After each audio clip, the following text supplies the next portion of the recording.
It is time. Welcome to Game Central Junction, everyone. As always, I'm your host, The Metal, and joining me is my co-host, Marsupial Gamer.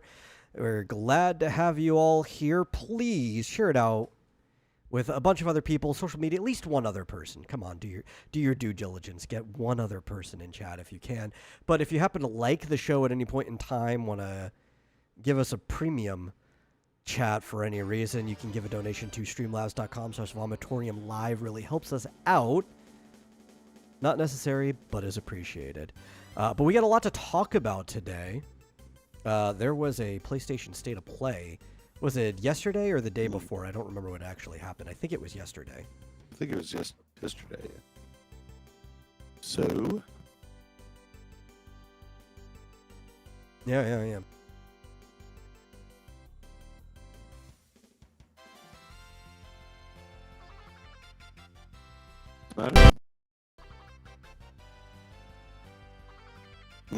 I hear the music.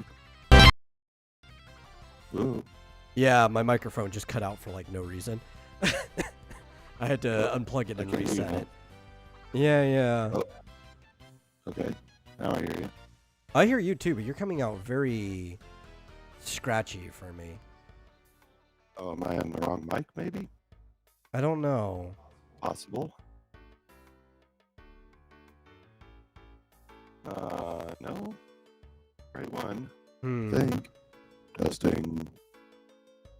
I don't know if it's you. It could be me, for all I know. Let me leave the stage and then come back. Exit the stage. Yeah. I was looking. Someone was asking. Not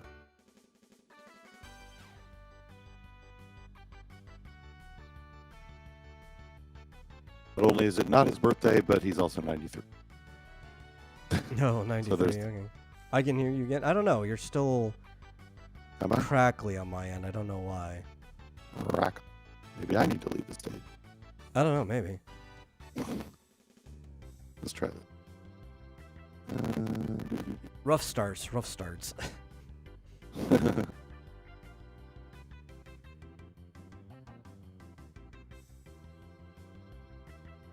Yeah, I would hope you're not going to reboot your computer.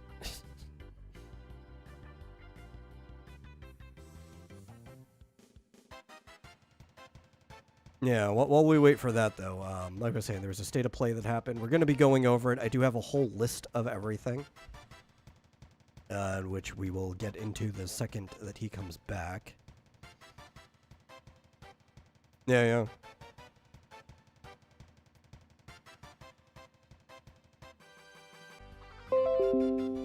Okay, and then OBS disconnected and reconnected. Today is not our day. At all. Day of technical difficulty. You know, I was with Scott Adams this morning. He couldn't connect to anything. He ended up on only being able to broadcast on X. Really? And his stream was like, he had to do it from his phone, and it was like this, but like everything wished. Really? Oh. I was like, what the hell? Well, I hope we don't continue uses Rumble Studio. To see me right now? Yeah, we're in the green, so I hope we're all right. Yeah. Maybe Sony was about to shut us down because we were maybe. I don't shit know. on the state of play. I actually wasn't going to shit on it this time, though. There seemed to be quite a few interesting things, though I'm not sure how many of them I will require to play on Sony. But still, there's some stuff I'm excited about for it. It was not a bad state of play. We could give Sony wins when they deserve them, at least for me. I guess it wasn't bad, but it wasn't good. I didn't think it was just like, wow. I barely remember anything. I remember quite a bit, but also in case I forgot anything. Because there was a couple of games that I remembered seeing them. I couldn't remember what their names were. They were like newer properties that were similar to other games that are good, but because they're like long, esoteric names, there was no way I was going to remember them without looking it back up. Because there was a couple, as Asmund would call them, sword games, right? There's a couple very Devil May Cry-like action adventure games in there that looked pretty cool, but they were brand new. Yeah. They weren't follow-ups to anything. So expecting me to remember their name is ridiculous. Yeah, there's a lot of new IPs, which I guess is good. I mean, people are always complaining about never-ending sequels. Yeah, it was kind of like, was it a couple episodes ago? We looked at that RPG who, his name I still don't remember because it was a weird name, the one with like the pirates. That like 3D? Yeah, it was a full like what they would call a high fidelity game, right? Where it had 3D models or whatever. And it looked really fun once I found out it was an actual RPG. But I can't remember the name of it at all. Yeah, I guess I'm not. You were the one that brought it to my attention too. Oh, did I? Something pirate game from what the last state of play? No, not the last state of play. It was like a couple streams ago, or like a couple of Game Central junctions. We watched it. It might even be a few. It might have been a month ago at this point. But there was a game with like Sky Pirates or whatever, and it was like an action RPG, and it seemed very almost Final Fantasy or like Mana-esque, and I can't remember the name of it at all. Sky Pirate. I don't know if they were Sky Pirate. I remember it wasn't Skull and Bones? No, it wasn't Skull and Bones. It had like a really weird name. Were they really pirates? I don't remember if they were pirates. They were sailing. They seemed very pirate. I remember them mentioning the word pirate in the trailer.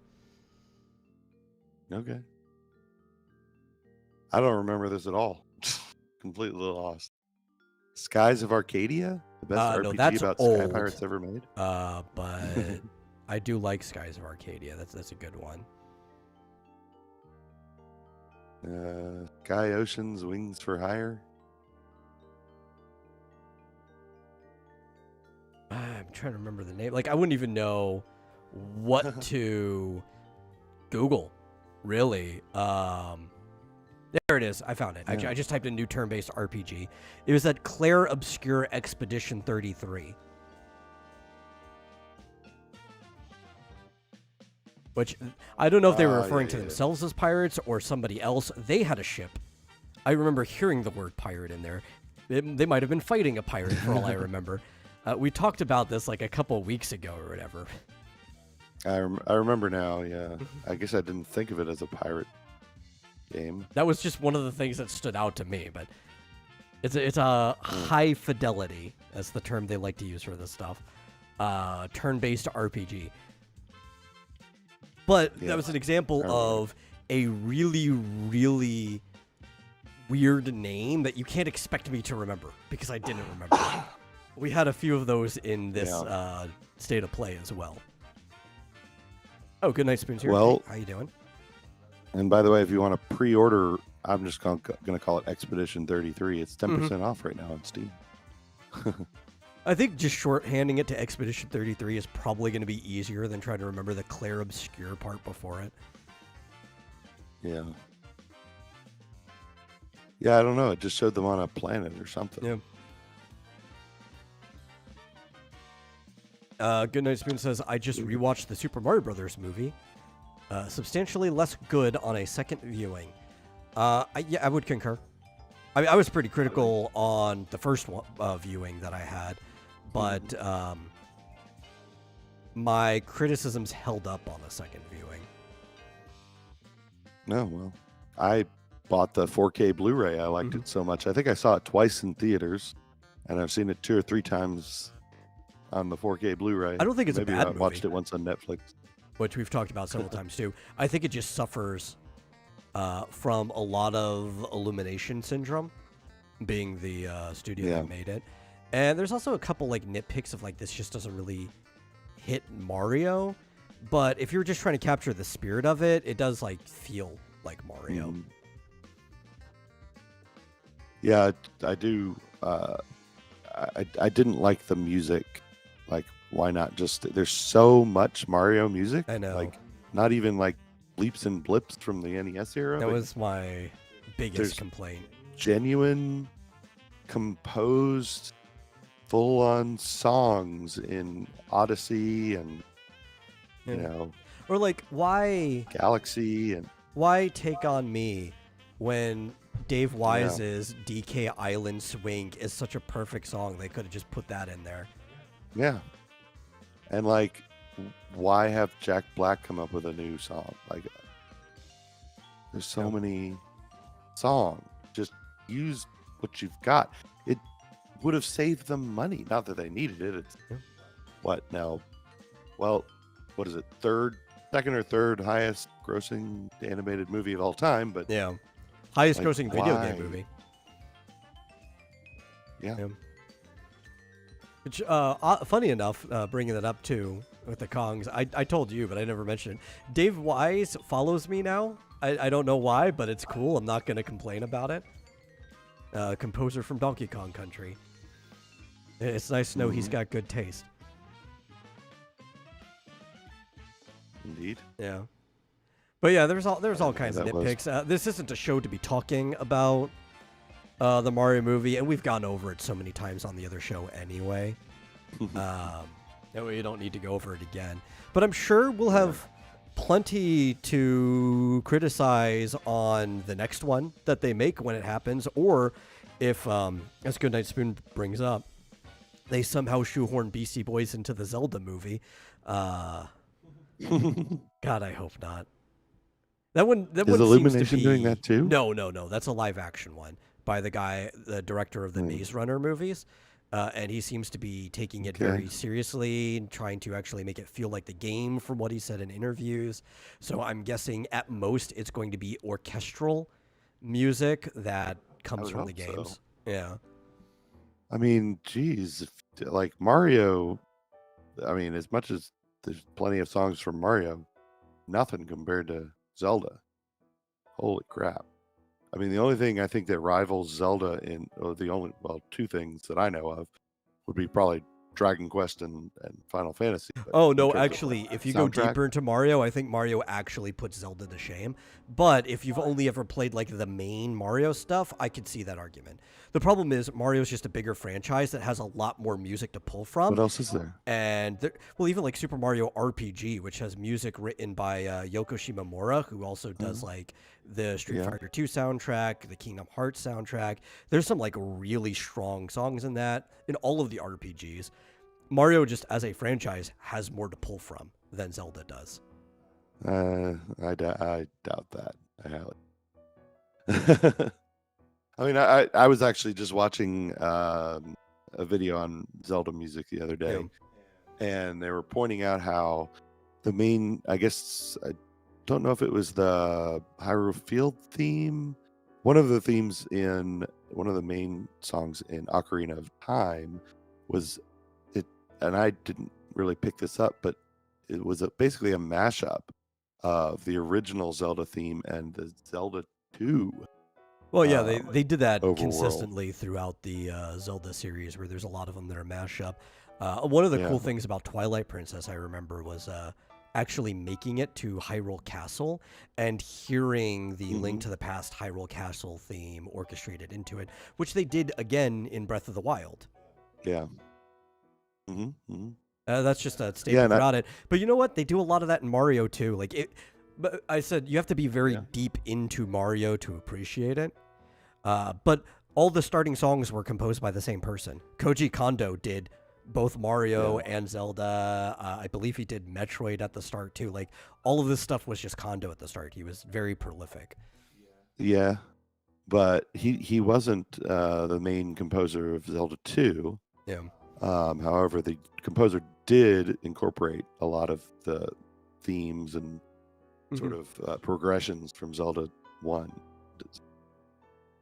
At any rate, I'm also always surprised when I hear Midna's theme. I always forget how good that is and very different from anything else. At any rate. Yeah, because Midna's theme is like all of these. Yeah, all these Nintendo games have so much to pull from. There's no reason to go outside. Yeah, for sure. None. And I mean, you can come up with an original story and still stick with the canon and the music and or come up with your own thing, but make it basically have it composed by someone who would have composed it for one of the next game or something. Oh yeah, sure. Like they have plenty of people that they can choose from. There's plenty of people in the industry who are really good at like remixing and recomposing other people's music. Like it's not that they're limited. It's they're just making bad choices. Oh yeah. But hey, Fischozo, he wishes to come on and discuss the Nemesis system from WB as it pisses him off. Well, sorry, we've got too much to talk about today, and the Nemesis system is not on our plate. I will say I very much appreciate you saying right away what you want to talk about. Yes, thank you for telling us what you want to talk about. Though he did technically already mention it in the Discord, but I never replied to it, so there's no way he could know if I've seen it or not. Again, thank you for telling us what you wanted to talk about. I don't even know. I saw the thing about Wonder Woman using the Nemesis system, but I don't even know what that is. So I'd be happy to read up on it for next time. That dates back to Shadow of Mordor, I believe was the first one. I think Shadow of War was the second one. Which, yes, so we don't have time to really talk about it, but it is a system that they patented, and then they kind of just like refuse to use or let anybody else use. So is it like enemy AI kind of thing? Well, yeah, part of it too. It's like a background process. The brief, since I don't want to go too much into it right now, is that pretty much you start with like a grunt, and if you like spare the grunt or whatever, he'll like level up in the background and become like a rival, your nemesis that will keep coming.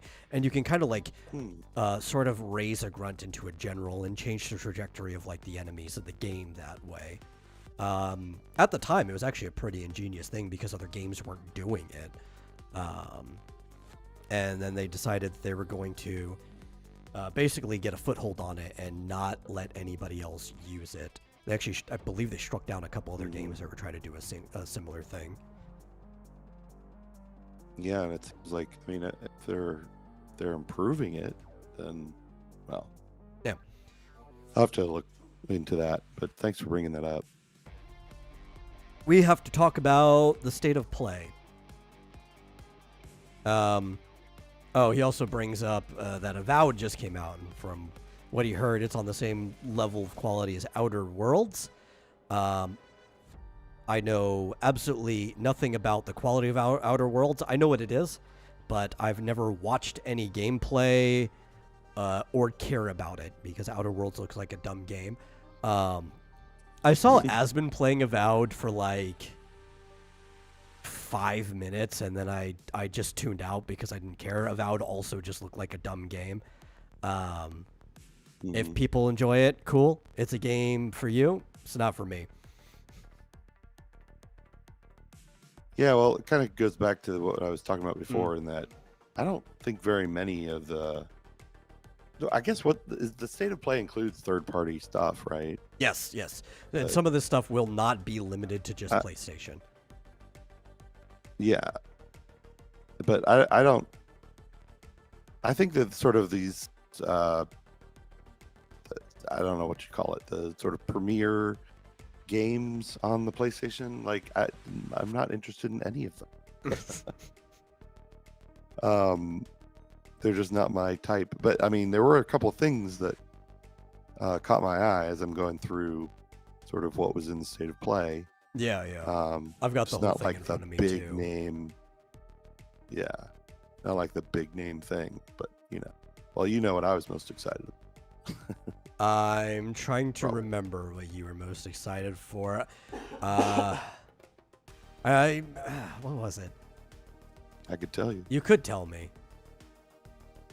It has something to do with Yakuza Like a Dragon. That's right. The Dave the Diver update or DLC that includes the Like a Dragon Hawaii adventure guys in it, which has a little beam up sequence added. Yeah, and I guess you haven't played much of Dave the Diver, have you? The only amount of Dave the Diver I played was when they put the main part of the game in Nikkei, right? Which it was like playing most of it. It had the whole diving and restaurant sequences and stuff, which was enough for me to realize that Dave the Diver is not a game for me.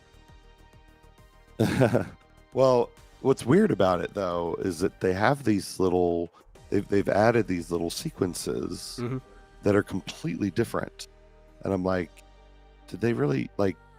I don't know how they like programmed these completely off the wall different parts of the game, but this whole thing where there's like a little beat 'em up crossover with this other game is right in line with all like a bunch of other side story things. Oh yeah, I mean, they've done all kinds of crossover. Like they did like a Godzilla one at one point. Yeah, that was very different because you're like in a submarine and you have to like run away from this gigantic creature, and I died many times.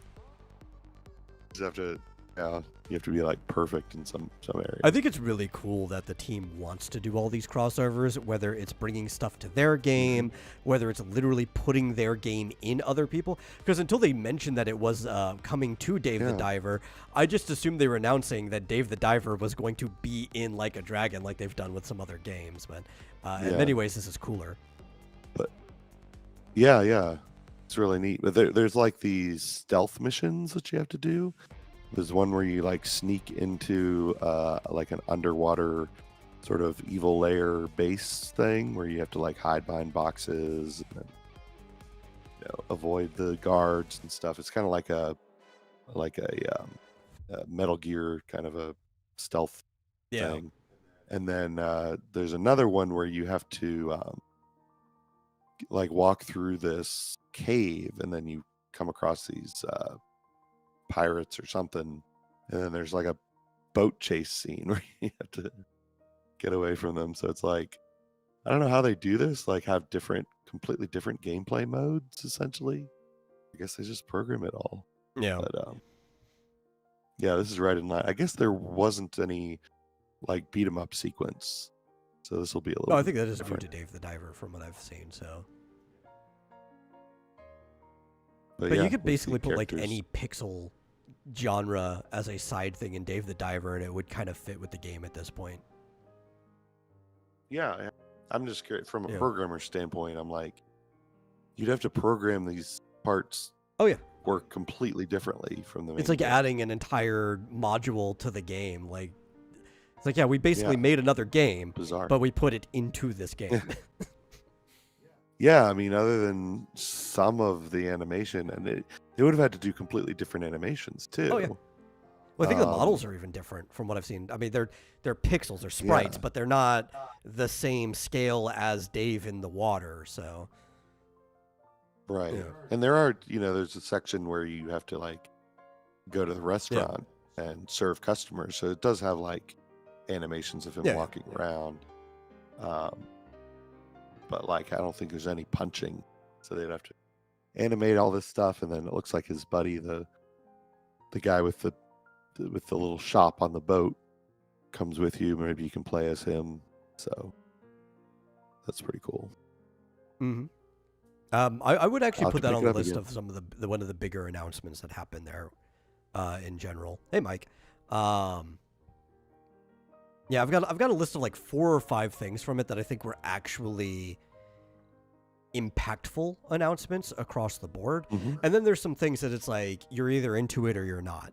But that's why, like, I don't think it was a bad state of play. I think there was a lot of well-made stuff, at least from what you can tell.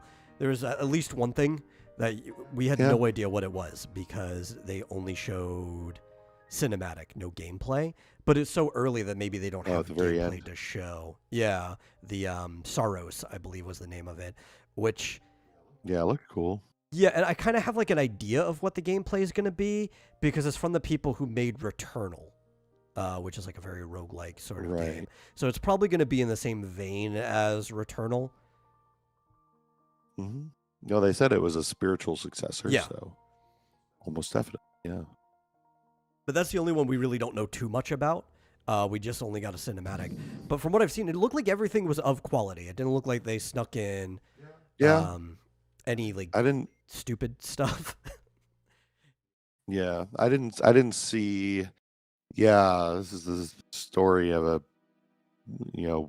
weirdo who's having a mental crisis, and it's like watching a movie, kind of a I think game, there which I've might seen have been before. one of those in there, maybe.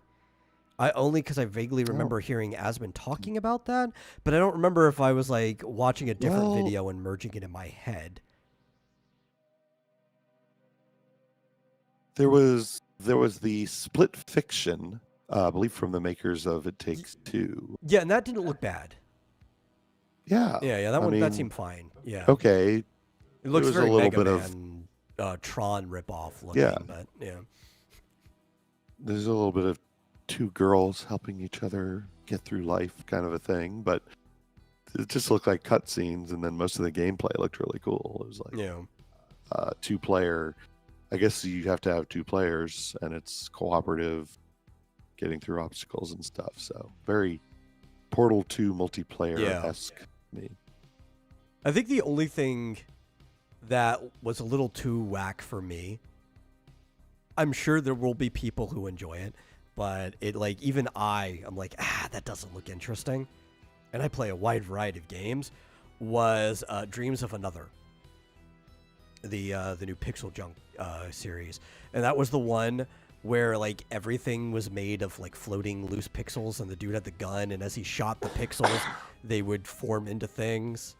And they were talking about how like the only way to create is you have to destroy.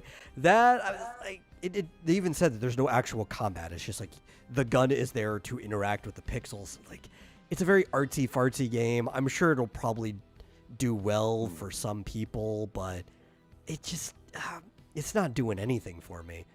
Like even trying to excuse it like it's not my type of game. It's like I don't know whose game this is. Yeah. It looks intriguing, but only visually, right? Like mechanically, it doesn't look that interesting. And that's Which the issue. game? Which game Dreams of Another. Yeah, see, this was one of those ones that I just didn't even remember, probably because I was falling half asleep. Yeah, you were passing out during it. But yeah, it's just like it's so art fair, right? Yeah. And it's not even on this list from IGN. I have IGN up and it's on mine.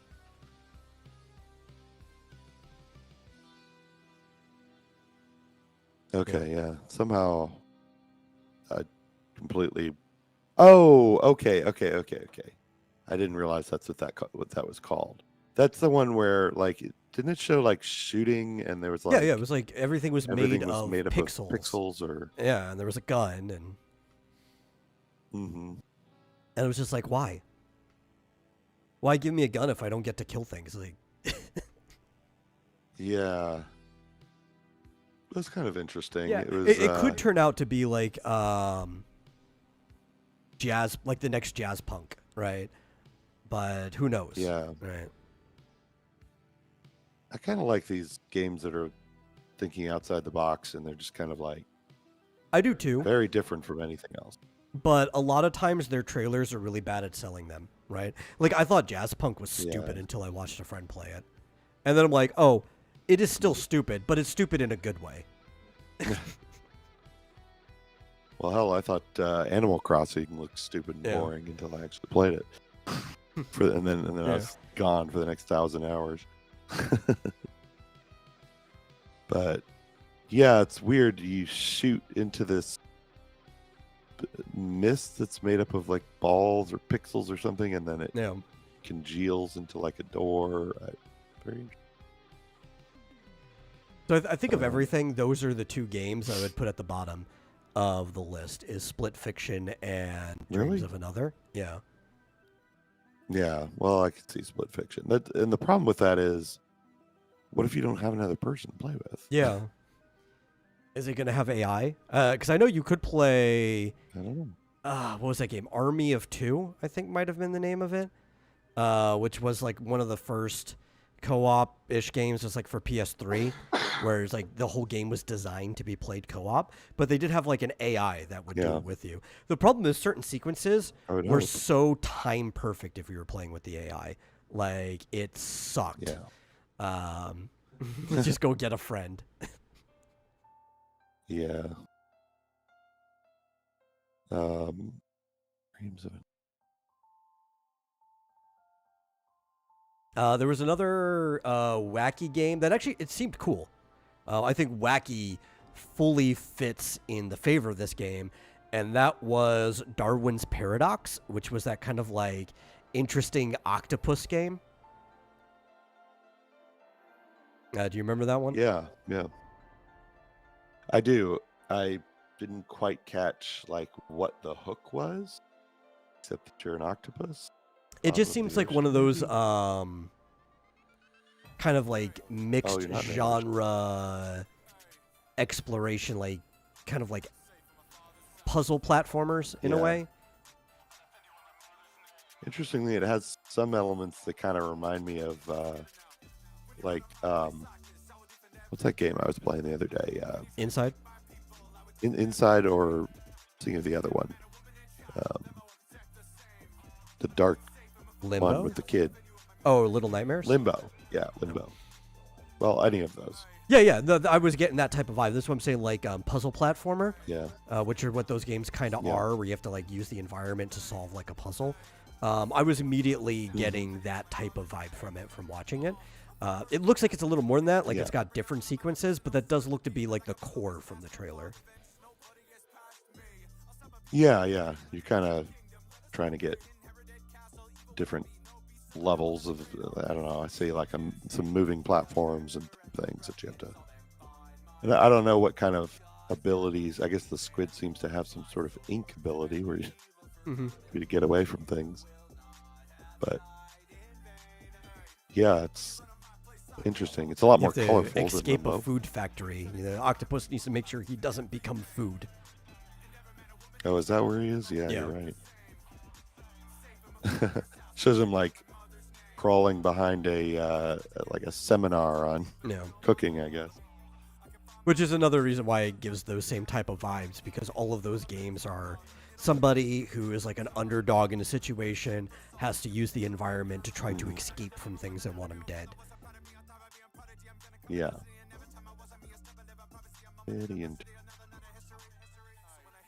Yeah, I thought that one was pretty cool. There was another really artsy one that looked like it could be interesting, and it did show combat at the very end, but it didn't show enough. So I'm not sure how interesting the game is until I see like either a combat trailer or another trailer, and that was the Midnight Walk, the one that kind of looked like a Tim Burton-esque Guillermo del Toro kind of claymation puppetry world.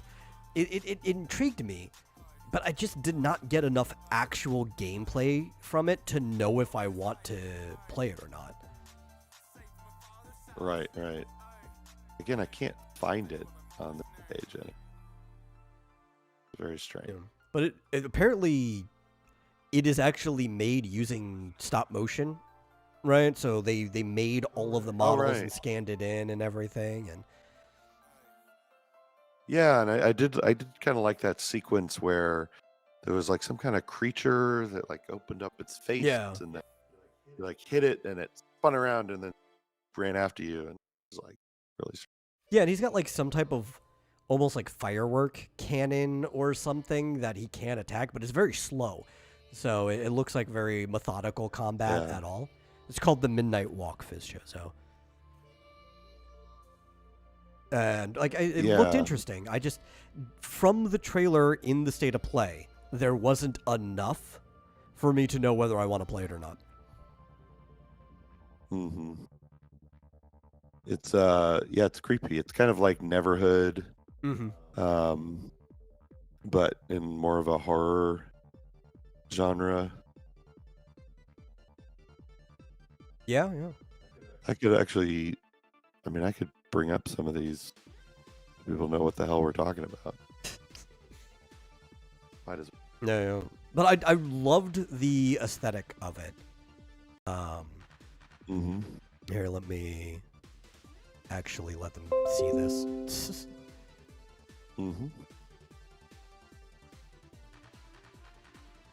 Right, What do you think about this flame that comes up where I guess it's made out of clay or something? I don't know. I think that's probably just effect. Weird. But Yeah. most of the stuff that it has been modeled, and it looks Yeah. really good. But then, like, you kind of get like those vibes. Like that guy right there, even kind of somewhat reminds me of the mayor from The Nightmare Before Christmas. So it's kind of Yeah, like in between yeah. these type of aesthetics. Mm-hmm. But apparently you're supposed to you're trying to spread this fire or light fire. Yeah. Which is just like their narrative way of doing something similar to the Souls games, where it's like, your checkpoints are lighting the bonfires. Yeah. Very strange. I love the use of stop motion, even if a lot of it's like faked stop motion because it's just they're animating these things in an engine. Just it gives it such a uncanny, distorted movement, Yeah. Really strange. Really very odd. Yeah, I like it, but only aesthetically. I don't know if I'll like it as a game yet. We'll have to see more. Yeah. Maybe if there's I a figured demo. I'd just keep this on the screen. Yeah, that's the same one I have pulled up. So there's that. There was another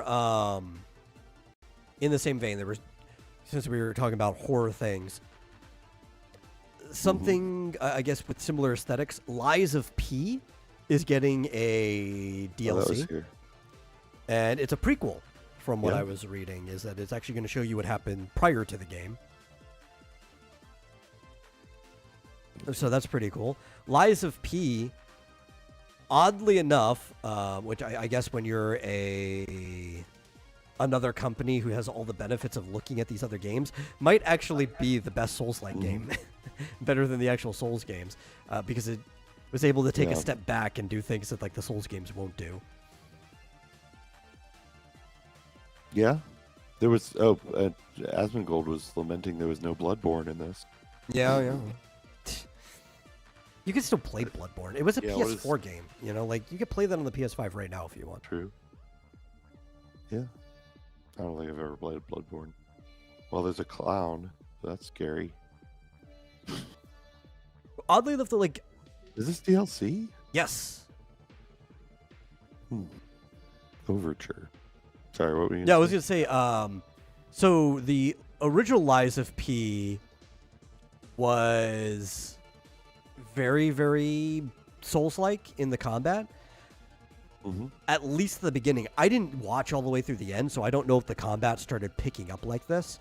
But this seems a lot faster pace than the beginning of Lies of P did. Which is weird because it's a prequel. You'd expect things to be slower. Well, how much of this are you actually controlling? That's what I want to know. Yeah, it's probably mostly animation, but it's still it kind of has that a little more of that Devil May Cry feel to the animation. But I wonder if it is mostly animation, if the combat still feels like that slower, methodical Souls-like combat.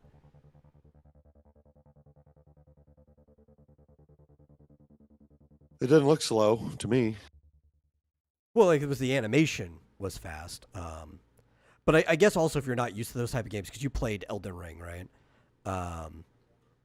Yeah, I hate it. And you probably thought Elden Ring felt fast, but if you've played a lot of games like Devil May Cry and stuff, the Souls games are really slow. No, Elden Ring felt really slow. Oh, it did? At least my character did. Yeah, so that's what Lies of P felt like, though, at the beginning of the game. It was that slow. So that's why I'm wondering, are the animations just fast, but the gameplay still as slow and methodical as Lies of P was, or? I don't know. Fitzgerald asked, did anybody care about the story in Lies of P? Is a Soul-like so they don't have stories? Well, Lies of P is actually very story-focused, and people did care. The Souls games do have stories. They just don't do it in a narrative fashion. They don't do it straightforward either. It's you have to kind of like discern the story through everything that's happening. So obviously there's events that happen, right? Which is how most video game stories are told, or through the events that actually happen in front of you. You play it. That's what makes it unique to other mediums. But there's also tons of other story content that builds up on it. In all like the item descriptions, the tomes that you find. It's just like a different way of telling a story. And a lot of people like it. It's lore digging.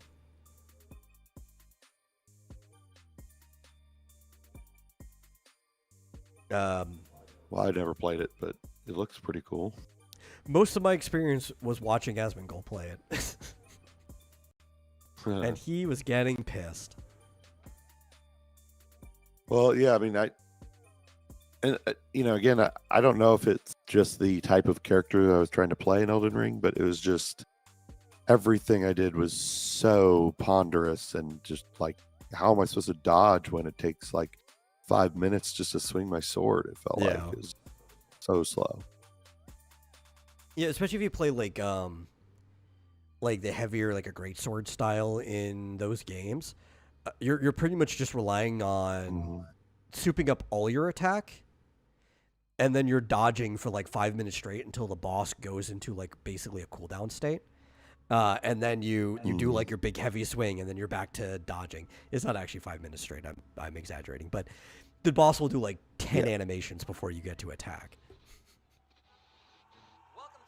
Yeah. I mean, I know it's like I have an easier time learning how to dodge attacks when they're really fast, furious, and you can sort of time them like a rhythm.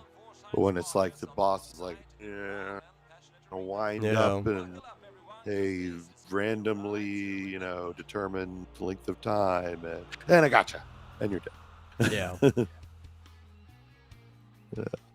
And then you're like in the middle of a swing and you can't stop the motion. I don't like that game. I like watching it. Yeah. And well, see, I've always found those games like really easy. Like I didn't really have a problem getting through Bloodborne. Yeah, but those are definitely games that reward patience, right? And they punish people who are just trying to get things done really fast. It's just like even just the exploration, right? If you don't methodically turn every corner, you go through over one corner too fast, and some guy just jumps out and kills you. That's just those whole games. Their games are there basically to punish people who aren't just like methodically taking notes and memorizing everything in the game, which is why a lot of people compared them to old arcade experiences in a way. Except you just don't have to keep pumping quarters in every time you die. Yeah. And Fischoso says, one thing I don't like about the Souls-like genre is that it killed the DMC hack and slash game. Well, it didn't. But you'll also be happy because there was a few of those announced, which I was saying at the beginning of the show. One of them, I believe this was it, was Lost Soul Aside, which is one of those games whose name I was forgetting and had to pull it back up. I think that is the one with the hot chick who is playing in like a Devil May Cry style way. Yeah, that was funny because Asmund was like, it's a chick, and then, the chat was like, she's she's like, sexy. actually, this looks pretty cool. Saved. Yeah. Yeah, saved. Lost Soul Aside. It's one of them. There was at least two of these type of games that was announced. I think that was it. Yes, it was. But it's weird because it was like, is she actually going to be fighting? Because like they showed off combat trailer. Yeah. Although, wait a minute, you're a guy. Oh, is it? I might be confusing them. Like I said, there were so many of these things that had similar names. Yeah, no. This was actually the one where you are. Was that the playing as a Final guy Fantasy and 16 she's like one? Yeah. Okay. It looks like it because it looks like you've got like icons or something. Okay, yes, I'm confusing the name. Idle on. I found the one with the chick. We could get to that one next. But Lost Soul was the one with the guy. That was the first one that was a sword game. And it definitely looks like it's trying to be Final Fantasy 16 in many ways. Mm-hmm. It's got like that weird fantasy setting where it's got like a mix of high fantasy, mix of technology in it that you're starting to see from a lot of the Final Fantasy games. Yeah. Sorry, you just need a button to press every time. Oh no, it was already up. I never put it back. Okay. Yeah. Oh, good. But yeah, it's got like huge this monsters. Looks actually pretty cool. Transforms into things. I would probably actually like this more than Final Fantasy 16 because it's original property, and it's not what I want from Final Fantasy. Yeah, really. I want turn-based. Like I won't come into this game with like a stick up my butt. Yeah. Well, is Final Fantasy 16?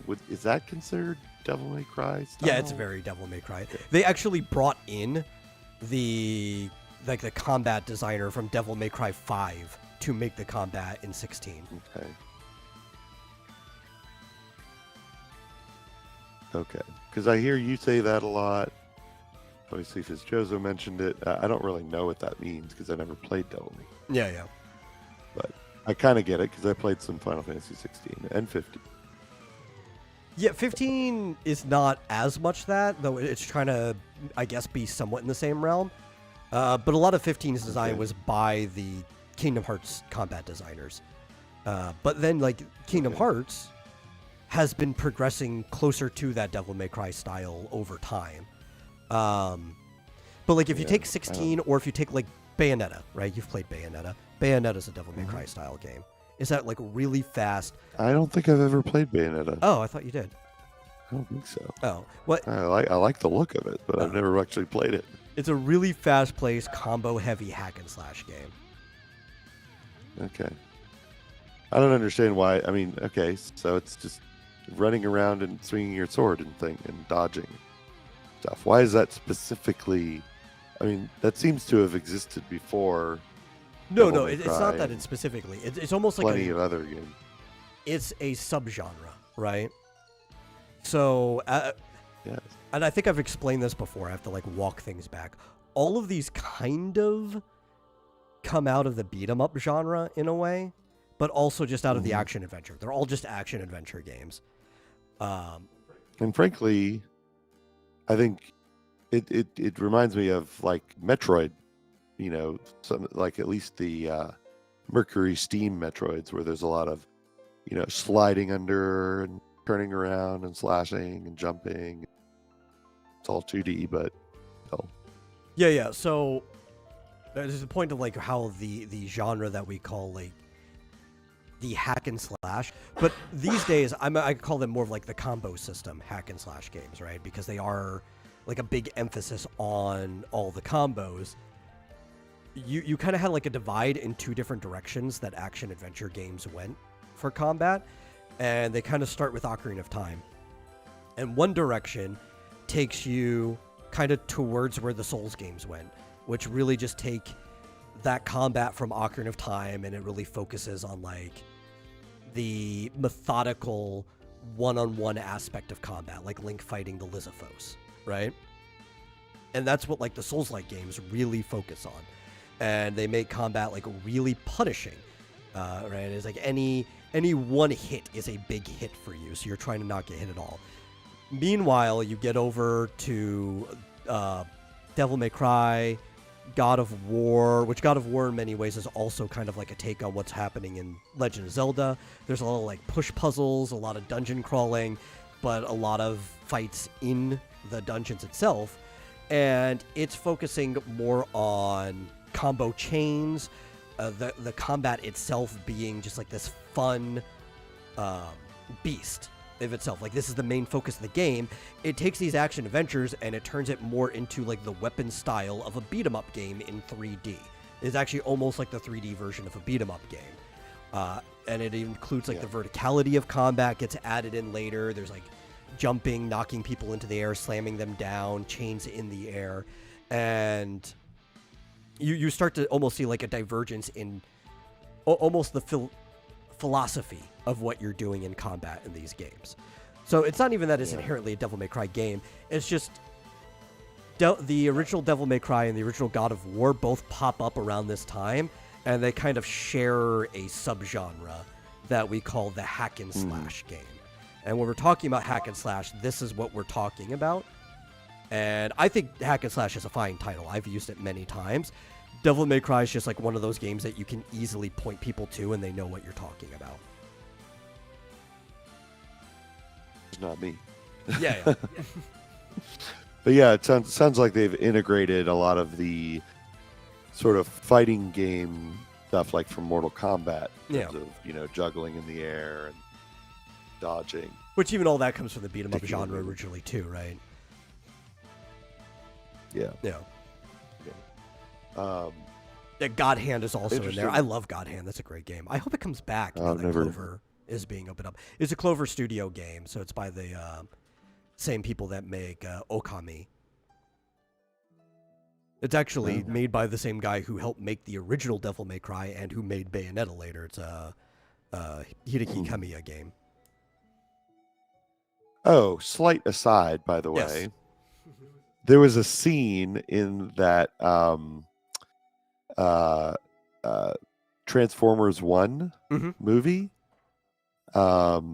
where Bumblebee realizes that he can create knives that come out of his wrist. And he starts saying, knife hands. And I was like, hey, your boy's action suit. Yeah, I guess. Does he have knife hands? He probably doesn't. Copyrighted. Anyway. Yeah. Random aside. But, I actually, you'll have to tell me for sure, but I feel like what Fitzgerald is saying here, he says, I wouldn't even call Dark Souls RPG since they effectively have only one playstyle. I feel like that's partly what they were addressing in Elden Ring, in that they were like, you know what? We're going to add more playstyles and make, give you a lot more options. I kind of want to know what he means by effectively one playstyle, because I've played the older games, and they're very weapon style heavy, but they try to be a little more realistic with the weapons. So they've got a lot of different play styles, but if you're looking for but they're all melee. Well, that's the thing, right? So like if you're looking for, I guess, like unique classes, like I want to be a sorcerer or blah, blah, blah, then it might seem like they're effectively one play style, but they really go in. And if you're like a martial artist like me, you could feel the difference more. Every weapon plays unique, so you have to approach a situation differently, whether you're playing like longsword versus whether you're playing like sword and shield. And see, that's what I had a problem with Elden Ring too, because my tendency from my turn-based RPG days, is to always go for the weapon with the highest damage. Problem is, but you're learning a new play style. Typically, it would be a heavier weapon. Yeah, it would be a heavier weapon, often a two-handed, and I wouldn't typically go. It's weird because, see, I just need to play it again and try a different way, because in RPGs I typically would not go for the two-handed sword over a sword and shield, because I like having a little extra defense. But I do feel like a lot of people said that Elden Ring gave you a lot more options. There's more. They invested more into weapons, magic. There's more like summons and stuff that you can do. Bow and arrow. Yeah. So that's, I think that, I think that's a valid, at least directionally valid point. Fitzgerald is saying is that I think a lot of people were like Elden Ring for that reason, because there were just a lot more up. But it's like a weird thing to not call it an RPG for that reason, because like you still get to pick what direction your character kind of goes. There are stats that level. You can pick which stats level up. It's just not. Now there's certain ones that people will tell you from their experience is like, listen, if you're putting them into these stats, you're just making it harder for yourself. It's not that you can't play the game that way. You're just making it harder for yourself. You know, it's funny. Oh, well, I'll just let me finish that thought. Yeah. Is that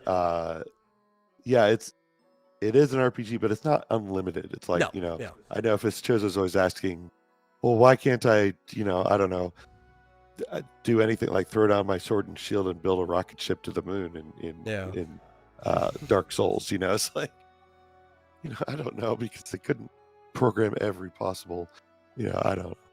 But anyway, that was just the funny thing I was going to say about that. Yeah. And I completely lost what else I was going to say about that, but I'll think of it again. Yeah. Something about being able to put more into different stats. I don't know. Anyway. I just know this conversation has come up before. If you want to be able to do...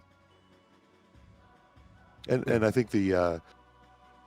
having very limited knowledge of, like, all the previous Dark Souls, although I did play a couple of them, I can see where he's coming from.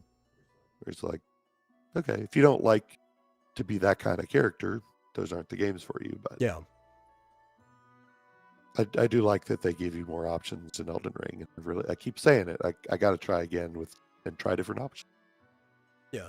Well, I mean, going back to the original point too, right?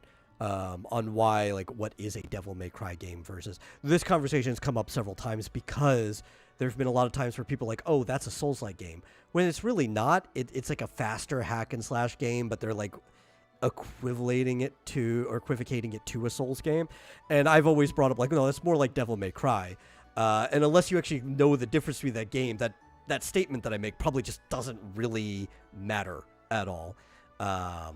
So I think the better thing is, instead of being this slower, methodical combat, it's a faster, combo-heavy hack and slash game.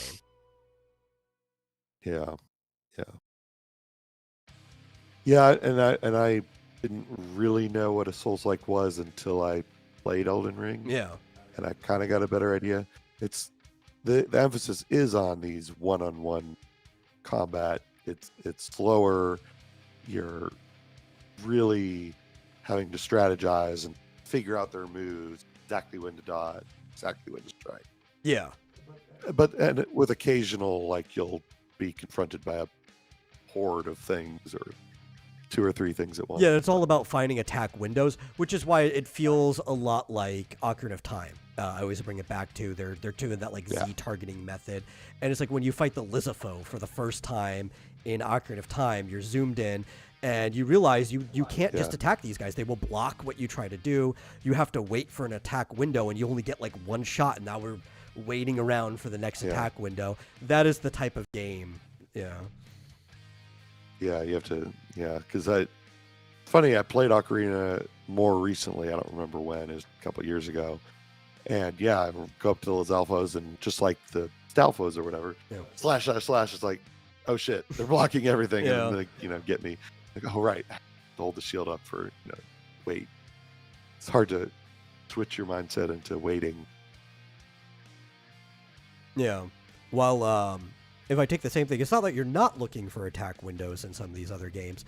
It's just that the attack windows pop up all the time, and it's like, oh, boss is shooting out blasts. I dodge the blast, I get to attack right there, right? And it's almost... Combat is more like a rhythm game than anything, instead of like actually just waiting for these opportunities to attack. Yeah, it's more like, oh, there's no, with this attack, there's an opening over there, but with this attack, there's an opening under there. Right, attack, left, you have to attack. jump. Yeah, I get it. And that's more of what I'm used to in terms of, even going back to like 2D, more hack and slash type game. Yeah, it's like you go play The Secret of Mana, right? And it's like it's about positioning, but like you can go to town when you're in the right position. And it's like, oh, he's about to do his thing. I got to move. I don't mind the fast-paced combat kind of game. Yeah, so that's the type of combat that was it Lost Soul aside. The other one we have, the actual one about the chick, was Tides of Annihilation. That was the name of that one. And this one, it looks like there's a main female character, and she has like a sidekick. At least it showed in like the trailer. There was like a younger girl with her, and it is kind of like an action adventure game. You're going through areas. They did show some combat at the end. There's a mix of her doing things. She also has like some summons, some like phantoms or whatever that attack for her too. Kind of almost reminds me of Zelda's playstyle in Smash Brothers, where she summons the Phantom, Dark Nut from Phantom Hourglass.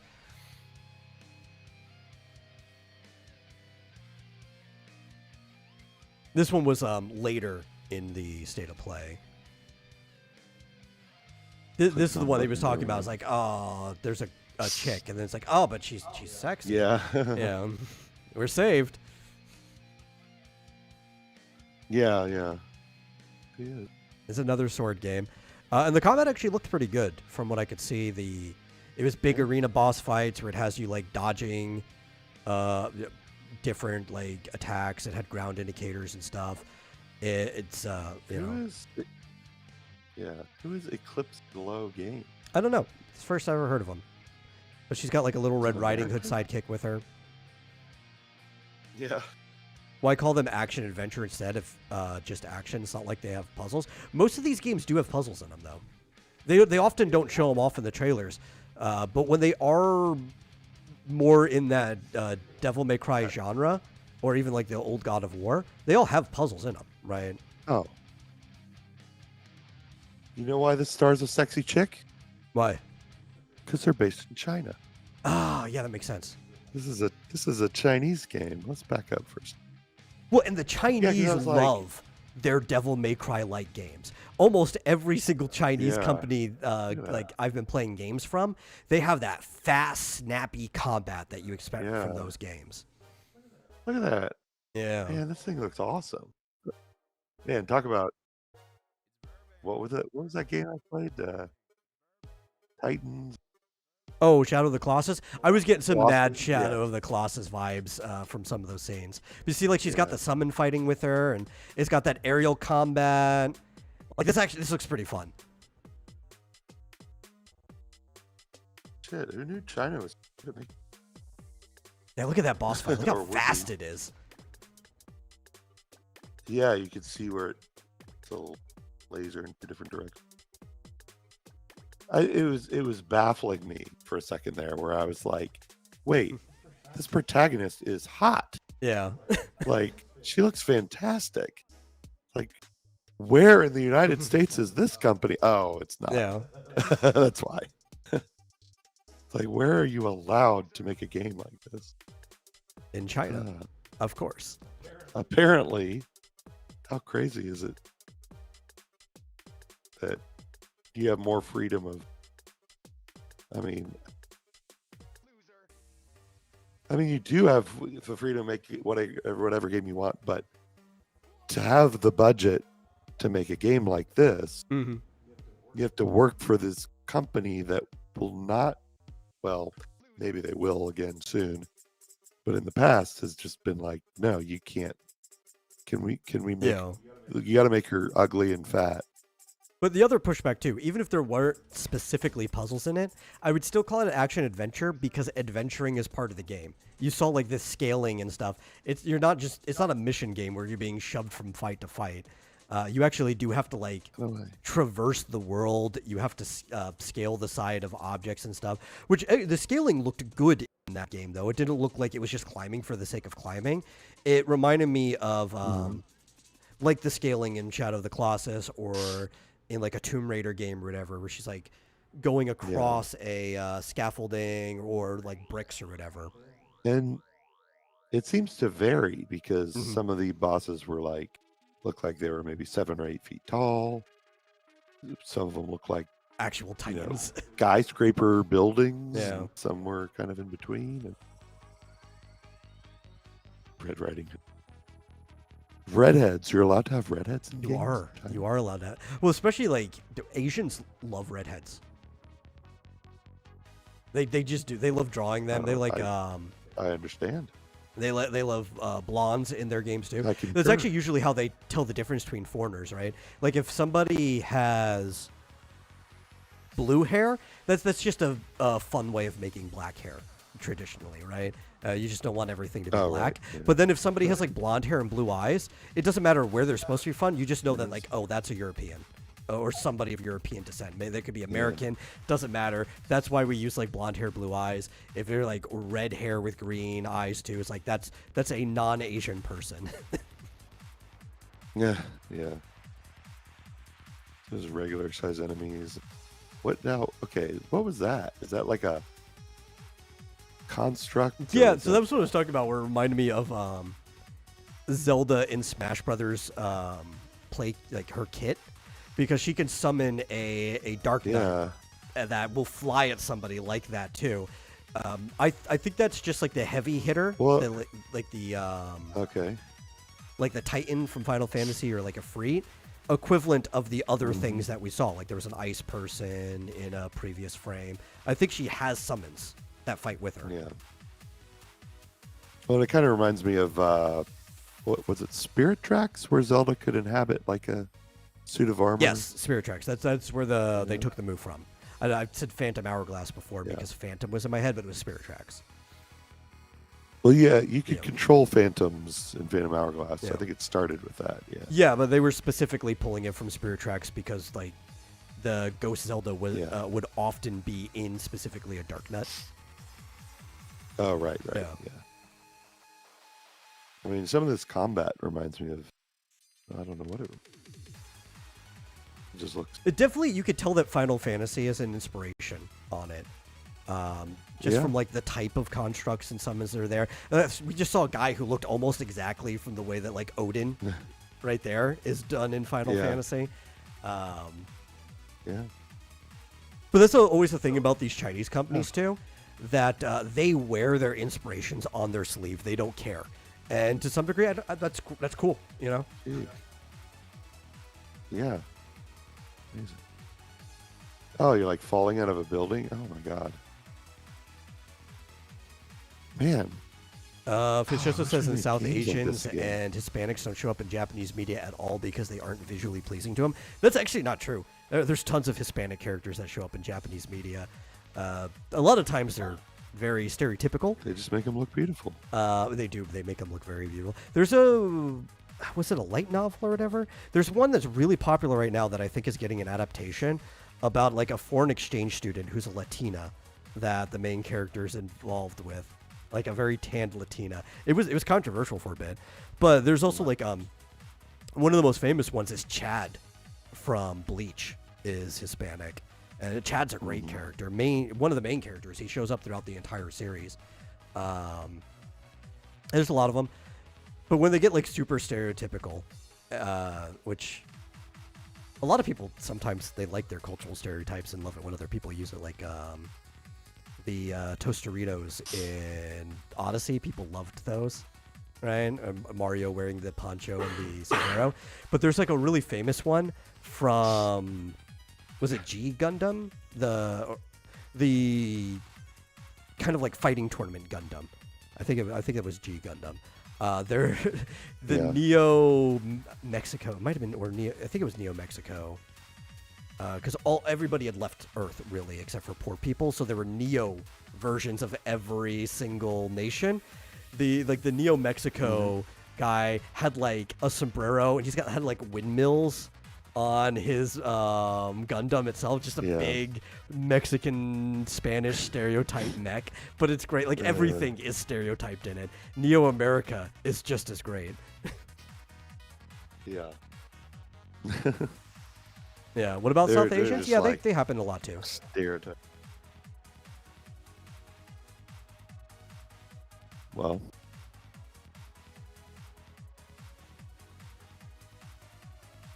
Actually, one of my one that come off the top of my head, I was actually trying to think of an example. Kenichi, History's Mightiest Disciple, has masters from all over that do different styles, and you have what's his name? Oh, I'm trying to remember his name. It's like Hapachai or something like that. It's very similar to Hapasai from Ranma's name, but I can't remember his name. But he's a Muay Thai fighter from Thailand, and he's got darker skin than everyone else. He's a fun character. You see that all kinds. Even like Sagat from Street Fighter is Thai. You know, he's a Muay Thai fighter himself, and he's got darker skin. They're around. Mm-hmm. Just depends on the subject matter of the series, really, and the creator, and whether they're interested or not. Yeah. But yeah, that game looks good. There was actually a really big announcement related to that. We're talking about only foreign countries, or like only Asia gets to make hot characters. And it was an update to Stellar Blade is coming out, where they're actually going to have a full expansion, like a DLC, incorporating Nikke, Goddess of Victory, another game from the same company. Which, I mean, I kind of wanted to play Stellar Blade already, but I played Nikke, so that makes me want to play Stellar Blade even more to get to that point, because I'll recognize the characters. Yeah, they don't have a video here. Oh, wait. No, that's the whole state of play. Where was it? Yeah, I didn't see one Did of they show a video of it? But it was in the state of play. Yeah. Stellar Blade Nikke. See if I can find a short video about it. Stellar Blade Goddess of Victory? Yeah, Nikke, Goddess of Victory is the name of Nikke, yeah. Which, here we go. That's another thing where they actually spell it out in the way that it would be said. Now, this is a South Korean game, is Stellar Blade and Nikke. But we have a company here in the States that has the same name. They spell it with 1K, called Nike. But unlike Nike, the South Korean company actually says the name of the goddess right. It should be pronounced Nikke in classic Greek. Those UKs. I remember sitting there. Yeah. In the demo. And there's Rappy from Nikke. Okay. She's one of the main characters. She's with you So the whole time. Is Nikke more of that cartoony style? Yeah, it's very kind of anime. It's actually very similar to how a lot of Korean manhwa. Oh, I saw Alice, and I recognize all these characters. Back up a little. Yeah, that Who's pink one's this? Alice. Ooh, my. She's just fucking naked. I mean, right? She's wearing a skin suit. I mean, sorry, Yeah. YouTube. No, she's definitely not. Definitely not just wearing paint. Yeah, we've got Dorothy. Yeah, I think that was Annie's was there too. nothing there. In development, coming soon. Yeah. Well, we've got the demo. I guess I could buy it. Got a little extra cash this month. Why not? And then I believe the next Who's thing that this was guy? showed, I believe this was Metal Gear Solid Delta Snake Eater, the remake of Metal Gear. I think that was the next thing on the list. Oh yeah. Okay, let me go. I think, or no, that was still part of Yeah. that boss was based off of that type of stuff, but that was still part of Stellar Blade. But I do believe Yeah. that was another thing. So we already knew that Metal Gear Solid Delta Snake Eater, the remake of Snake Eater, was coming out. We got a full trailer for that, and it had a sneak peek that the Ape Escape content is being added into it from back to then. Metal Gear. Yeah. So there actually was Ape Escape content Yeah, that was to confusing. Snake Eater back in the day. But apparently they're reformatting it and they're adding more. So it's going to be like a whole side game mode with the monkeys. That is weird. Yeah, I blinked and missed it. So I'm not going to blink this time. Yeah. Like it's right at the end. and it's Revolver like, Onslaught. What was that? That's such a good game. But you know what? It's like What? I always say, it's only good because Kojima had somebody above him telling him he couldn't do certain things. Yeah, he had reins on his creativity. So what's with that guy's eye? Ooh, that guy Oh, has the bees. end, yeah. The sniper or whatever, the old man, where he was like, "What's up with his eye?" That guy, you literally have to Yeah. wait for him to die of old age. Oh, really? Right. Originally, Kojima wanted the boss fight to take 2 weeks, and the guy in charge Oh, was like, right. "No, you cannot have Real a 2-week time. boss fight." So the compromise is they let you go into the in-game clock, right, into your system, and if you turn the system clock forward 2 weeks, he'll die of old age.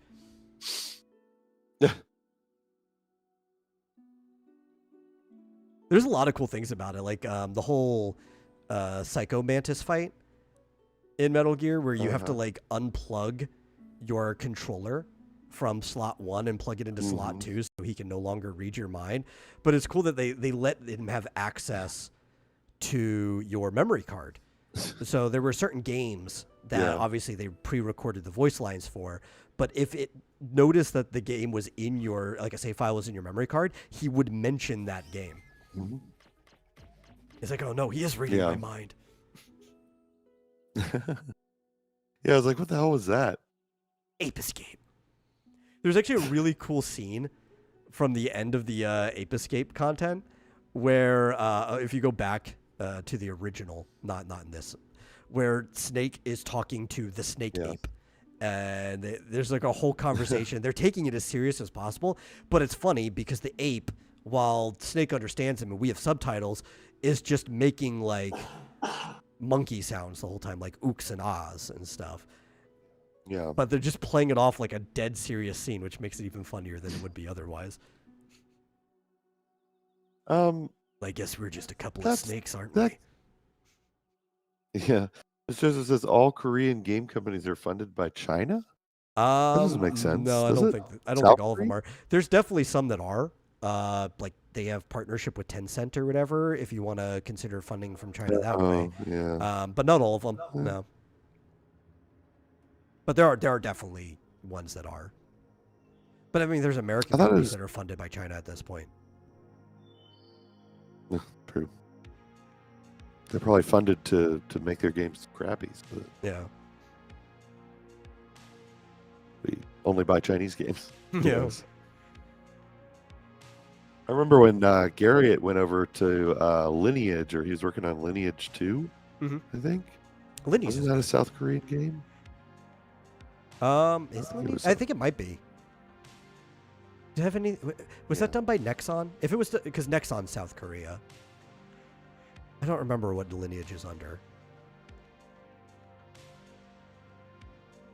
NCSoft. NCSoft. That's which they do a lot of stuff with Nexon. Yeah, and NCSoft is Korean.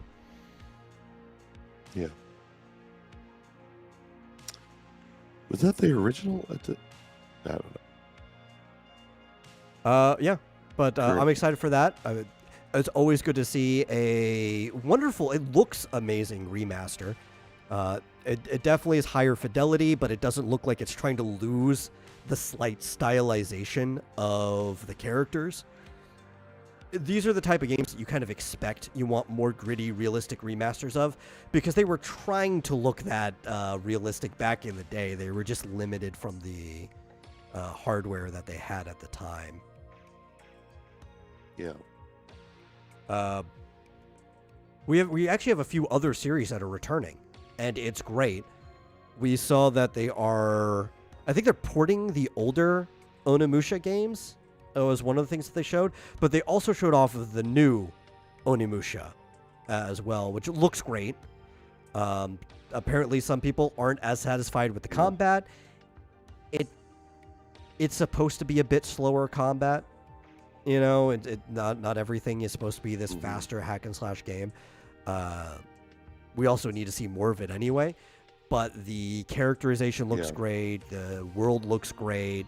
The combat looks kind of faithful to where it left off, just a little smoother, a little newer. So I think it looks good, personally. Yeah, I mean, it's, one of many games that looks great, but I'll never play it. Yeah. Especially if you already don't have an investment in the franchise. It's like, yeah, I'm going to play the newest version of a game franchise I never played before. Yeah, something about a Japanese warrior fighting some kind of weird zombie Yes. mech thing. I don't know what they are. Weird thing. Maybe they're demons. Maybe they're zombies. Who knows? But yeah, I thought it looked good. Everything looked good. Yeah. Now, actually, here's one that you might be somewhat interested in, even though you've never played anything in the franchise before. Just because looking at it, I did see that it caught your attention, and Shinobi's back. So Shinobi was Sega's old kind of side-scroller ninja action game, very similar to like Ninja Gaiden. Shinobi was really big on the Sega Genesis. When I saw that, the first thing that went through my mind, I actually had to go and like reshare the old commercial on Twitter, is there was a commercial with the guy who played Hero from Heroes. And he's like at a convenience store playing, and like all these ninjas are destroying everything, and he turns around and he's like, Shinobi's back. And then you just get like the old Sega. For this one? Or? Yeah, this is Shinobi. So, well, no, it was for the old game. It was for back on PS2. Yeah. That's how old the commercial I was thinking. Yeah. I think I remember that. Yeah. Because I remember, I don't know that I played it, but I remember somebody telling me how much they loved playing Shinobi on Genesis. Yeah, Shinobi was on Genesis. There was like 3 Shinobi games, I think, on Genesis. Yeah. And so I feel like it was like a college girlfriend who was saying that she was playing Shinobi 3 or something. Yeah, no, Shinobi's great, honestly. I think even the old ones, they hold up very well. If you have like one of those Genesis Master Collections or whatever, if they have the Shinobi, go back and play it. It'll give you a lot of the same kicks that playing a Ninja Gaiden, like the old ones, would give you. I don't think they're as hard, but I think they're more interesting in other ways. It looks like you got a lot more moves. Yeah. And this is the newest Shinobi, Art of Vengeance. And that's pretty hype. To me, this was one of the most hype announcements they had. Like, this is near the top of my list. Yeah, I think I agree. I mean, this one I do remember, and it's very different from all the other schlock. Yeah, this is straight up like you want to drop the word adventure from it. Like, yeah, you are adventuring. There's platforming and stuff, but this is an action game. It's an action platformer. Right. I think it's going to be linear. I don't think this is going to be more of like a Metroidvania. I think this is going to be classic, straightforward Shinobi action, from what I can tell. Yeah. I could be wrong. This could surprise us, and there's backtracking and stuff, but it looks like just classic going through the levels. Yep. Good to me. Pretty good. Yeah, there was some other boring stuff like, you know what? Because I forgot this was on the list. I could shove this below the other things that we talked about. The WWE game, that goes at the bottom of the list. That gets buried under everything else. I just don't care. You probably don't either about these stupid wrestling games. A lot of people love them, especially because of the character customization. There's a lot of fans of wrestler, but to me, they're like the lowest of low. They go underneath other sports games. Well, there was like this Wrestling the Island thing, and it reminded me of that old. What was it? Wasn't that a Genesis? It had to have been like. It's like a Saturn or Dream. No, it must have been Dreamcast, maybe. Where like you wander around like a theme park or something, picking up trash. It just reminded me of that. I mean, the island part was honestly the only thing I thought was interesting about it. It's like, okay, so you're actually fleshing out the game to be more than just the wrestling. But it's not enough to make me actually care about the game at all. But these games are specifically for wrestling fans. So I know I'm not the target audience by far.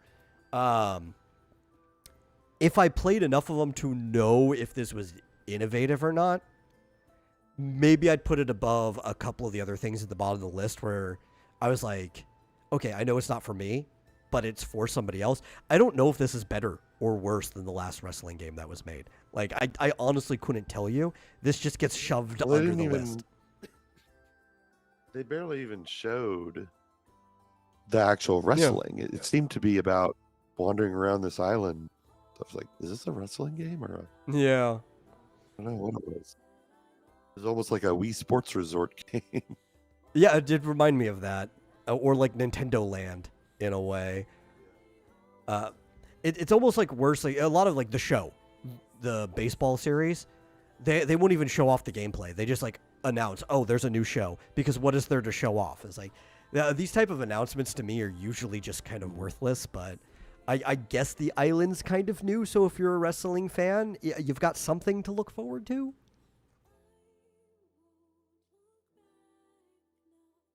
I guess I don't know. It's stupid. Warriors Abyss looked really good. That is the new like Dynasty Warriors spin-off game that is a roguelite, where it's very Hades, very Diablo-like, and they were in Warriors fashion killing off hundreds of units. Honestly, it's a concept that really sells itself. I don't even know if you needed a trailer for it. Yeah, it's like a top-down isometric Warriors game, right? Yeah. Sorry, I was actually going out to find the answer to Fisjozo's question about how to mod Fallout New Vegas, and I found it. I'll put the link in the chat. Okay. So, sorry. But, yeah, I thought that looked pretty cool. I mean, I'm kind of over the Warriors thing. I mean, I guess the only ones I've ever played were the Hyrule Warriors. But it did look cool to, like, see in 2D someone, like, attacking huge, like 100 enemies at once and stuff. Pretty neat. And it says that there will be over 100 unique characters and over 16 billion combinations of ways to play. I don't know if that's true. Honestly, it could be, though. It could just be like one of those things where it's like, we've put this many different items and we don't actually care how they interact with each other. But mathematically speaking, there's over 16 billion ways these things could end up in your inventory at the same time. Yeah. You know, it's like one of those things where so effectively it doesn't matter that you put that big number there. Ooh, 16 million. Yeah. I'm going to play 3 different ways. By picking 7 of the 100 characters each run. So if there's 100 characters and you like any combination of them plus all of the items, it's like, yeah, but you know, we could cut that down a lot because most of your runs are going to feel the same regardless. All matters is if it has the classic Dynasty Warrior characters, and if one of those 100 is Lubu. If I get to play as Lubu, I'm good. That's all that really matters to me at the end of the day. Okay. Is that the what is it? 7 permutations? 7 out of 100 or something? Combinations? Yeah. But I don't know. If you don't know anything about the Dynasty Warriors characters or the Romance of the Three Kingdoms, that'd be like saying I'm fine as long as Ganondorf is playable. It's pretty much the equivalent of that, you know. Good. Yeah. As long as I saw that there's a new they showed off a new Super Mario Kart, except it's Sonic. Oh, the Sonic Racing Cross Worlds was actually the next thing I was going to talk about. I actually like the Sonic Racing series. This is the 3rd game, I think, in it. The first one was Sonic Team Racing, which was all right. The only problem was it was slightly less than the Mario Kart of the same time when Sonic Team Racing came out. But then they came out with Sonic All-Stars Racing Transformed, where your cars would change between ground, air, and water vehicles throughout the race. And that one had more Sega characters in it than just Sonic. Like, it had most of the Sonic characters, but it also had like some Jet Set Radio characters. It had Joe from Crazy Taxi and all that. Or sorry, also it had the Shinobi in there. There's so many Sonic characters now; they could all just be Sonic. Yeah. I mean, I think in one version of Sonic All-Star Racing Transform, you could play as Wreck-It Ralph. Yeah. Cool. Then also, if you had the computer version, like the Steam version, it had the Team Fortress characters as a single character. It's like if you were in ground mode, you were heavy or whatever. Like they would change which character was in it depending which mode you were in. Fun game. I actually thought that game was better than the same Mario Kart at the same time. I thought it was the superior one. So who knows about this one? Obviously, it's a new one. It still obviously has the different modes. The cars were flying at the just there, but it looks like it has different options. One of the cool things from Cross Worlds is I noticed they brought in the hoverboard from Sonic Riders, which was like an old GameCube era game or whatever. Was it GameCube or Wii? I don't remember, but it was like around that time. It might have been Wii. I like how you like throw a ring out or a ring goes out or something. And you go to a different world or something. Yes, yeah. So like all the tracks are going to be multiple worlds, as the name is implying with Cross Worlds. That's cool. Yeah. Turn into hypersonic or whatever. Occasionally, there's other. Yeah. Hopefully you won't need air. I like hopefully the hoverboard is like the motorcycle in Mario Kart, where it's just an alternative way of playing. Yeah. Because one of the worst parts about Sonic Riders is that you had to keep like doing tricks and filling up your air, or else you had to basically run on foot until your air recharged. Which I mean, realistically, you're like Sonic characters should be able to run faster on foot anyway. So that's one of the things I just hate about the mechanics. Yeah. But I think in this game, it's just going to be like the equivalent of having the motorcycle in Mario Kart. Yeah, it's hard to tell because whenever it showed it, he's doing all kinds of tricks. So. Yeah. But it would be awful if you like handicapped yourself by playing this alternative mode and you have to keep your air up just to keep up with the cars. Yeah. That sounds like something Sega would do, though. Can't believe there's going to be another Borderlands. Dude, I used to love Borderlands so much, but 3 just killed all desire for me to ever play another Borderlands game ever again. What did they do wrong with 3? They're very narrative-focused games, and they've basically just shat on the entire narrative, even retroactively, of the previous games. Mechanically, there were aspects of it that were better than the previous game, but there were also a lot of aspects that were worse. Like, it didn't feel as good playing different characters, despite them having all these unique things they could do. While playing, like, 1, 2, and pre-sequel, playing a different character really felt like playing a different character, not just like, oh, we're all doing the same thing with some quirks. I don't know, 3 just felt like it was half-assed because there was too much they wanted to do, and they didn't do any of it very well. The villains were also awful, which is really hard. I mean, Handsome Jack is just one of the best villains of video games. A lot of that came down to letting the actor who played him improvise. Which is the same guy who did the dub for Perfect Cell in Dragon Ball. And he was just great at improvising lines. He came into the studio with, like, pretzels, like, and just started eating them with the character, in character, and he would say things like, oh, these pretzels suck, and it would just make it into the game. Like, the dude was great. But there's just so much of, like, the magic of the previous stuff that they just flopped on, and they changed the whole gearing system to work more like item levels in a modern MMO or like Destiny, and they were almost trying to make the game more catered towards end game raids that they were going to update or whatever, like Destiny style raids. I'm like, that's not what I want from Borderlands. I want a strong main game experience.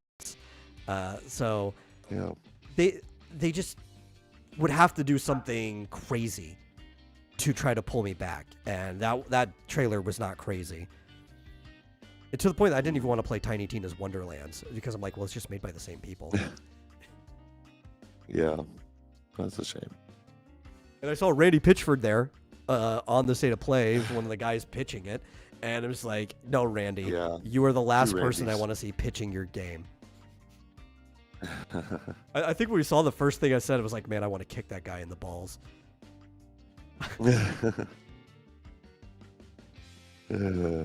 Well, do we have time for one more?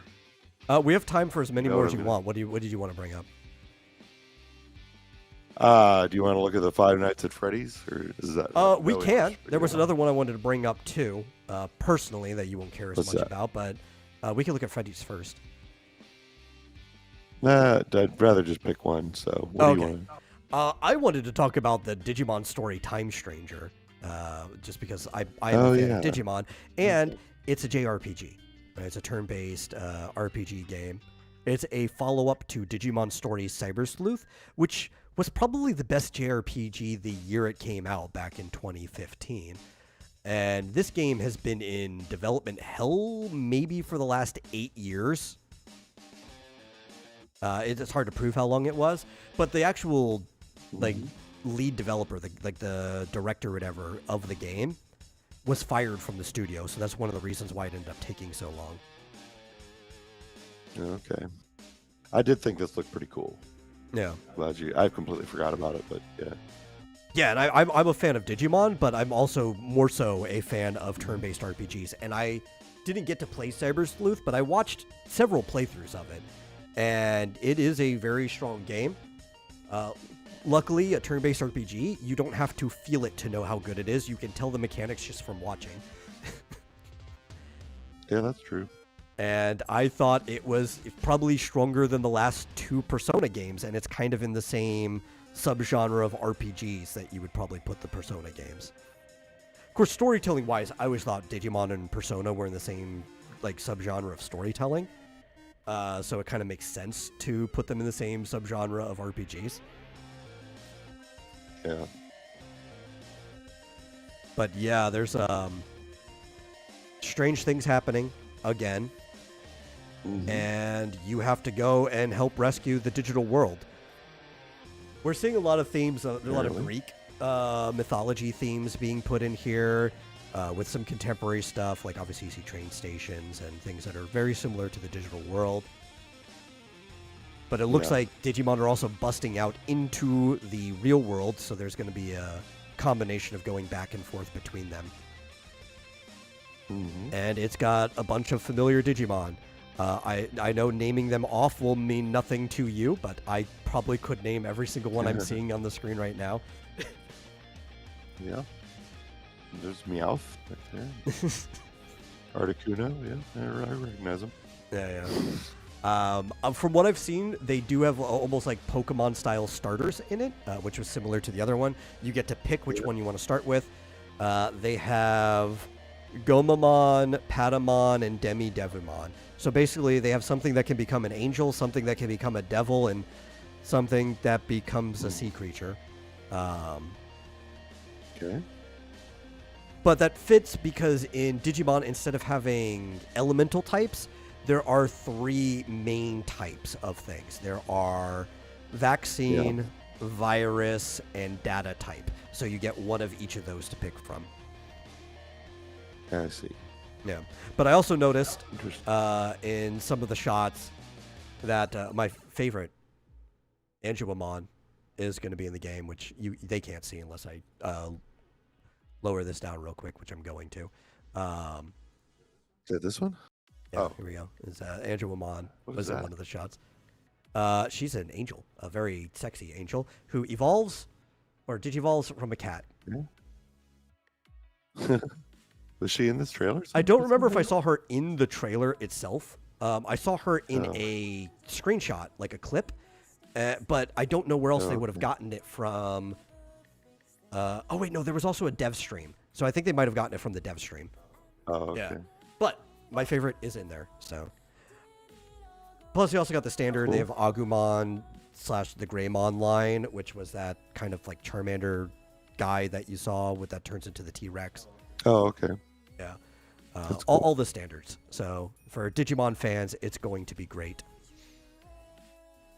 Do you think they'll do a better job than Pokemon has been lately? Oh, for sure. I mean, already that trailer looks better. I was actually, me and my brother were just bitching about that in DMs earlier today. And I was like, listen, the only way that the main Pokemon games are going to get better is if Nintendo somehow buys out Game Freak's half of the company. Because Game Freak is the one that's holding it back. All the side stuff that Pokemon does is doing just fine. They put out good games. You know, even like Legends Arceus was made by another company. It wasn't Game Freak. The Diamond and Pearl remake, another company, not Game Freak. But then Game Freak comes in and they make a game, and then it's Scarlet and Violet or Sword and Shield. Game Freak has mentioned a few times before that they just don't have the interest in Pokemon that they used to. So they've moved that to their B team, which I think is stupid. That's your main money maker. Leave that your A team. I can't remember the name. They actually just put out a trailer for like another game recently that looked awful. They've made a few other games that weren't Pokemon within the last decade or so, and none of them were particularly good. They made one about an elephant that was basically just the Rambi sections from Donkey Kong, but a whole game. That wasn't very good. You know, Game Freak makes other games, but like you never hear about them because all their other games that aren't Pokemon suck. Like, what? Why don't they hire a different director that is interested? So the former director of Game Freak literally just left Game Freak within the last couple of years or so to become the head director of Pokemon, because apparently he cares more about the games than Game Freak does. But I don't know how that's going to solve the problem, because like, well, you're not there directing Pokemon anymore.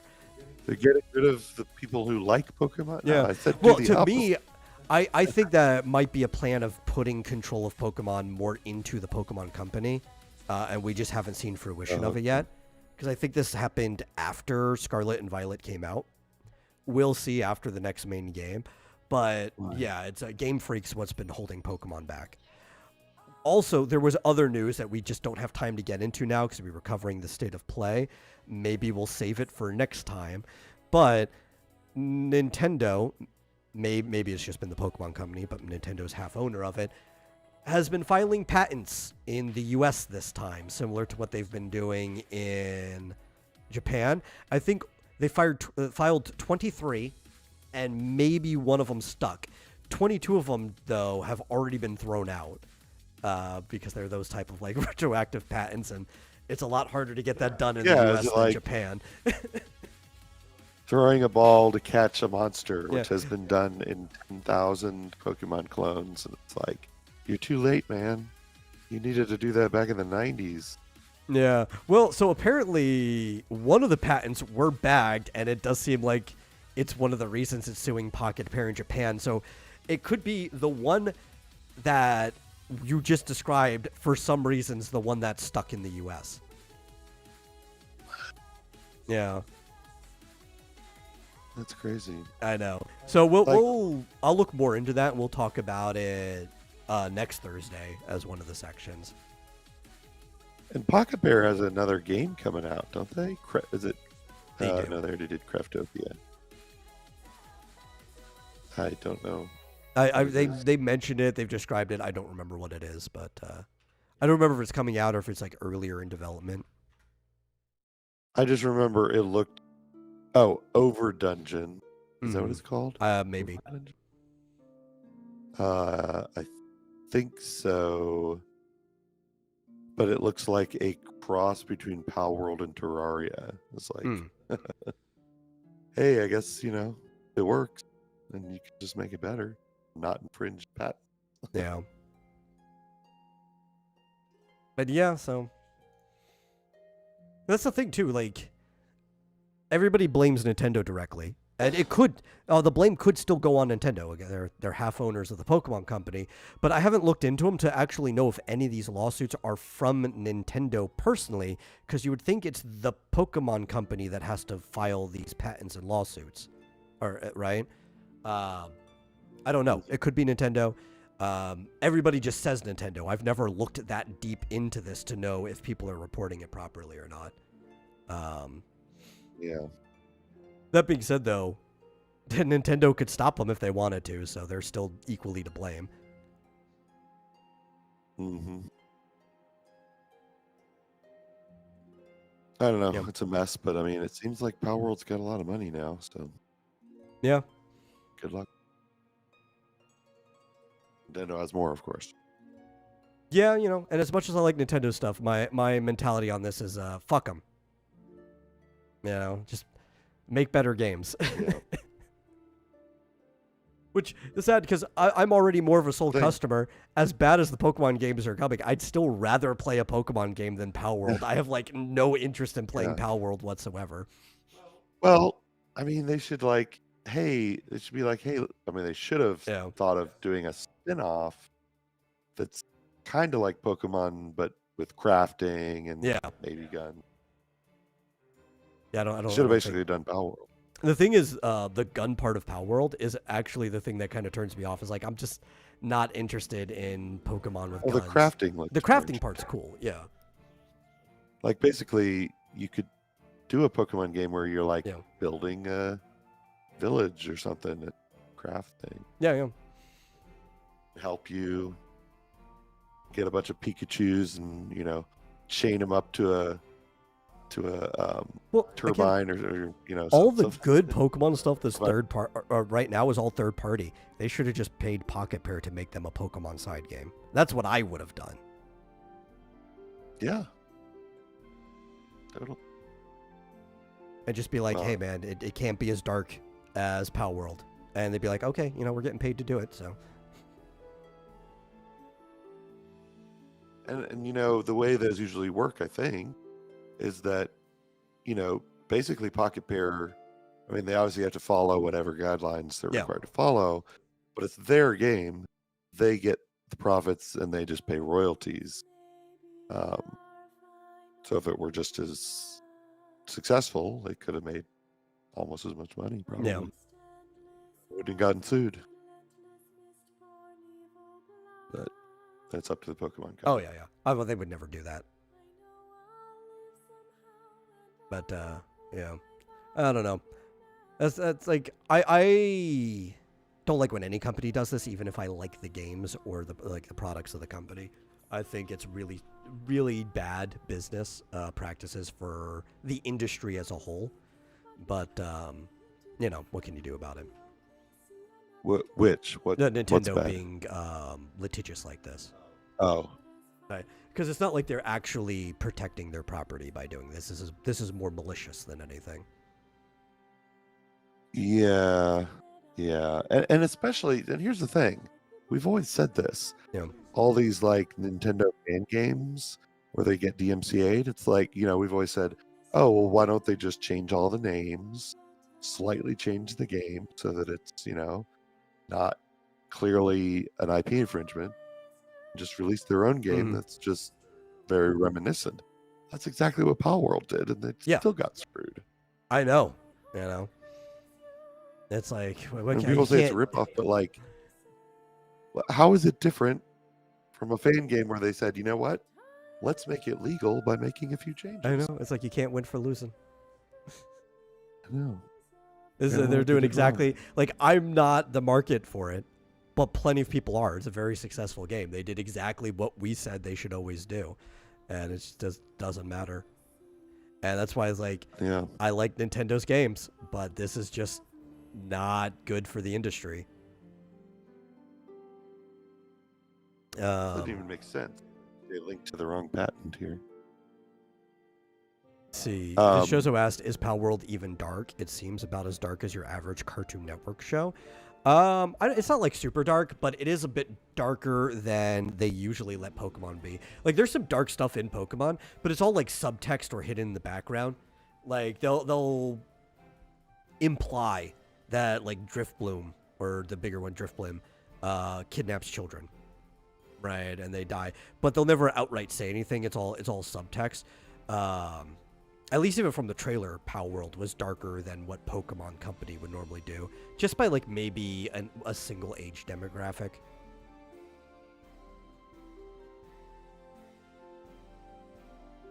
I don't even understand this one patent that they got.